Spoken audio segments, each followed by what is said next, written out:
আস্তে আস্তে একটু জলের দিকে নামবি, তারপরে খ্যাপ তো দিবি। মাছ কি পড়বে না এ জায়গায়, মনে আছে? ও মাই গড, দেখো এই সাইডটাই দে তো, এই সাইডটাই দিলে হয়তো মানে আটকাতে পারে মাছ। লম্বা করে খ্যাপটা দিস।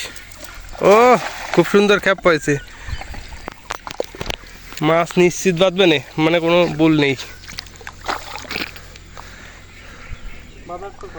এই এই এই জায়গায় কুমির দেখা গেল না কিছুদিন আগে, ওইটা হাঙর ছিল, ওই কার নাকি বলে পা কাটি নিয়ে গেছে, সত্যি ঘটনা? গুজব শোনা যায়, কিন্তু আসলে হাঙর আসছিল ছোট, বেশি বড়। ও পরবর্তীতে জেলেরা কি করে নিয়ে গেছে মাছ। আমরা তো শুনছিলাম যে কারে জানি এটা পা কাটে নিয়ে গেল হাঙরে। কিন্তু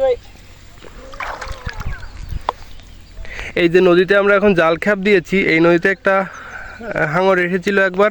আমরা শুনেছিলাম যে এখানে হাঙরটা একটা লোকের পা কেটে নিয়ে গেছে, কিন্তু এখন আমার বন্ধু বলছে কি পা কাটেনি, হাঙরটা ছিল ছোট। আমাদের এখানে আসা হয় না, ও মাঝে মাঝে আসে, তাই ও ভালো খোঁজ খবর জানে। দেখো মাছ তো একটাও বাঁধেনি। কি মাছ বাঁধলো? নেই দিদি খ্যাপ, তুমি তো লাকি ম্যান।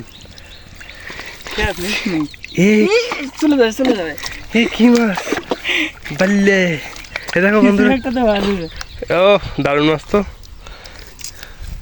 এই যে ফ্রাই করে খেতে আজকে।